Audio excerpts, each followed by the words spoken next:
ஏ பெருசா வருதுரே. ஏ பொம்பளை பேயி.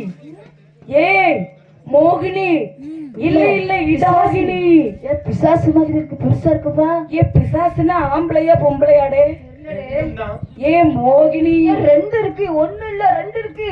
அட கூறுகிட்ட பேர நல்லா பாரு. பொம்பளை பேயி, ஆம்பளை பிசாசு. எத்தாம் பெரிய சைஸ் இருக்கு பாரு.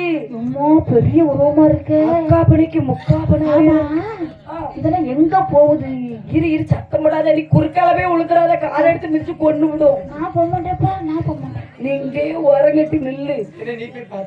இரு நான் மட்டும் மெதுவா போறேன். அந்த பெண் நம்ம ரெண்டு பேரும் மட்டும் போனா பத்தாது. பக்கத்து தெருல வாட்ச் பண்றாங்க ரெண்டு பேரு. ஆமா அவங்களுக்கு கூப்பிடு. விசிலடி விசிலடி அந்த குறுக்கா வரட்டும். அவர் எடுத்ததான் வருவாரோ? ஆமா சிக்னல் சிக்னல் கொடுக்கணுமா? ஏய் நீங்க எல்லாரும் இந்த உரமா நின்னுக்கோங்க. நான் ரெண்டு காலுக்கும் நடுவுல போய் அது பின்னாடியே ஃபாலோ பண்ணி போறேன்.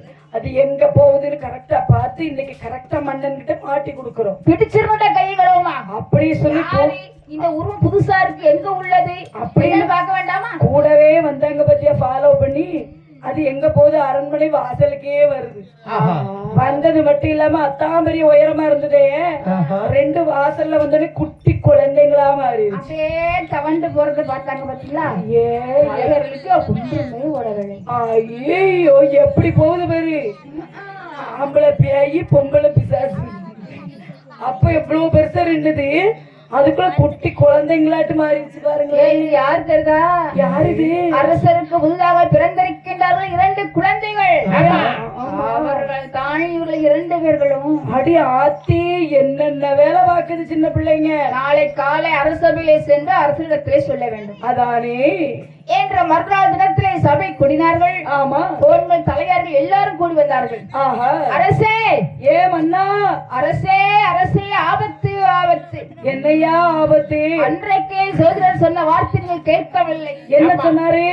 ரெண்டு பிள்ளை உங்களுக்கு ஆகாதுன்னு சொன்னாரு. ஆமா சொன்னாரு. அதுதான் போச்சு. இப்ப பிள்ளைங்க செவனேன்னு தொட்டில தூங்குது. உங்க பிள்ளைங்க செவனேன்னு தொட்டில தூங்கவில்லை. அப்படியானால் நேற்றைக்கும் இன்றைக்கும் வேட்டையாடி ஆடு மாடுகளை தின்றது உங்கள் குழந்தைகள் ரெண்டு பேரும் தான். ஐயா தலையாரி மர்களே சொல்லணுமேனு எதையாவது ஒண்ணு சொல்லிட்டு இருக்காதீங்க. நான் என் கண்ணால பார்த்தேன். உங்க ரெண்டு கண்ணாலையுமா? பெரிய பூதமா இருந்து அப்படியே வந்து அரண்மனை வாசலுக்கு வந்து சின்ன பிள்ளையா மாதிரி உள்ள வந்தத ஏற்கனவே நொல்ல கண்ணாச்ச கரெக்டா பாத்தியராவே. நாங்களும் பார்த்தோம். கூட சாக்கு போக்கு சப்போர்ட்டுக்கு வேற ஆளை கூட்டு வந்திருக்கீங்க. எல்லாம் ஒன்னா பாத்தீங்களா? அப்போ உண்மைதான் போல இருக்கு. ஜோதிடர் சொன்னதும் சரி, இன்னைக்கு நாட்டுல நடப்பதும் சரி. அரசே நீங்கள் மட்டும் இந்த இரண்டு பிள்ளைகளையும் ஏதாவது வழி செல்லவில்லை என்றால் நாளைக்கு ஊருக்குள்ள வந்து எங்கள் அத்தனை பேரையும் சாப்பிட்டு விடுவார்கள் உங்கள் குழந்தைகள். அது மட்டுமில்லை மன்னா, எங்க மக்கள் எல்லாரையும் சாப்பிட்டது மட்டும் இல்லாம நாளை கழிச்சு நாளாங்கன்னு உங்களையும் உங்க பொட்டாட்டி சேர்த்தே ஒழுங்கிடுவாங்க. வயிறு பசி என்ன பண்ணுவாங்க? அதனால எப்படியாவது இந்த பிள்ளைங்களுக்கு ஒரு முடிவு கட்டுங்க. உங்களுக்கு நாடு முக்கியமா பிள்ளைங்க முக்கியமானு நீங்க தான் டிசைட் பண்ணணும். ஆமா ஆமா. சும்மா எப்படி உங்க முக்கு முக்குன்னு பாத்துட்டு உங்க பாட்டுக்கு இருக்காதீங்க. அரசே எங்க நிலைமையை பார்த்துட்டு இப்படி கண்டுக்கிடாம குனிஞ்சுக்கிட்டு இருந்தா எப்படி ஐயா? வேற ஒண்ணும் இல்ல.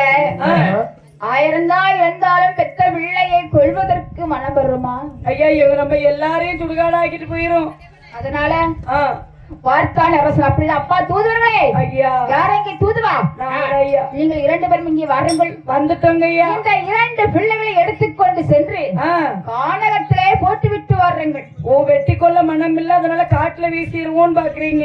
வந்துருங்க. ஏன்னா பெத்த பிள்ளைய 1000 தான் இருந்தாலும் பெத்தெடுத்த பிள்ளையை கொள்வதற்கு மனம் யாருக்குமே வராது. நிச்சயமாக. அதனால சரி கானகத்திலே போட்டு விட்டு வந்து விடுங்கள். அப்படியே ஆகட்டும் ஐயா என்ற வார்த்தை கேட்ட தூதன் எப்படி வர பாருங்க. வார்த்தை கேட்ட தூது வேணும் தூது வேணும் தூது வேணும். வழி நடந்தான் சடுதே சடுதே தென்னை மரத்துல கூட இறங்குது சின்ன பாப்பா. அது தெரிஞ்சுக்கிட்டே சிரிச்சுக்கிட்டே என்ன கேப்பா என்ன கேப்பா. குழந்தைகளை தூக்கி கொண்டு தூக்கி கொண்டு தூக்கி கொண்டு தூது வர்கள் தூது வர்கள் தூது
கடந்து சரி நடு கானகத்தில் வந்து பார்க்கின்றவோ நல்ல அடர்ந்த வேப்ப மரத்தை கண்ணிலே கண்டார். ஆஹா ஆகா நல்ல இணலா இருக்கு. ஆமா பாவம் வெயில்ல போட்டு போறதுக்கு பதிலு இந்த ரெண்டு பிள்ளைங்களையும் இந்த இணல்ல போட்டுருவோம். ஆமா ஆமா ஏதோ வீட்டுல நாய்க்குட்டி பூனைக்குட்டி போட்ட மாதிரி இது ஒரு நிழல்ல கொண்டு போடுற மாதிரி பாரபட்சம் பார்க்காம கொண்டு வந்து நிழல்ல போட்டு அவங்க பாட்டுக்கு திரும்பி பார்க்காம அந்த வேப்ப மரத்து நிழலை 2 உலந்தைகளை போட்டுவிட்டு தூதுவர்கள் அந்த இடத்தை விட்டு அகன்றார்கள்.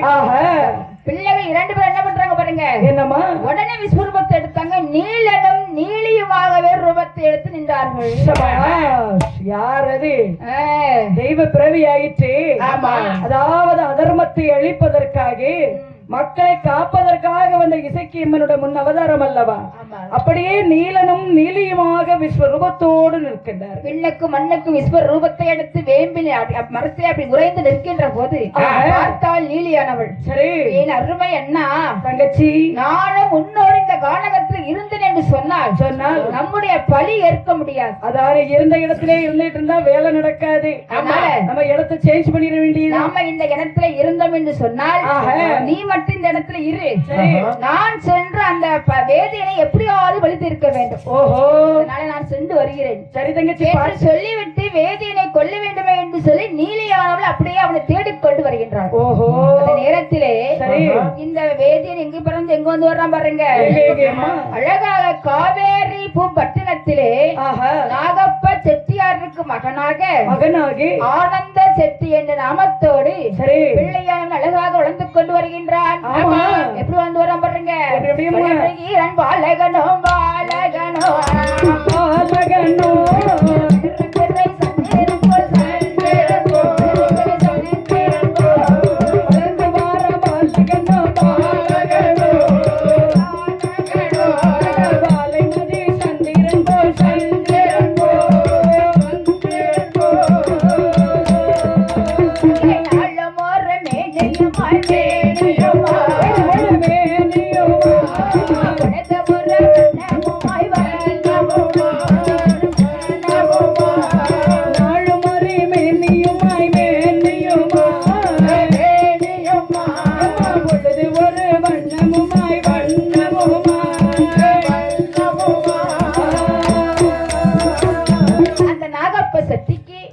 ஆனந்த செட்டி என்ற பெயர் நாமத்தோடு அழகாக வளர்ந்து கொண்டு வருகின்றான் இந்த ஆனந்தன். அதானே அழகா வளர்ந்து வரக்கூடிய காலத்திலே பார்த்தார் வயது 1 வயதாகி 2 வயதாகி 3 வயதில் முடியிறக்கி காது குத்தி 4 5 6 வயதாகி திருமண வயது வந்தவுடனே சரி அவருக்கு ஒரு பெண்ணை பார்த்து திருமணமும் முடித்து வைத்தார்கள்.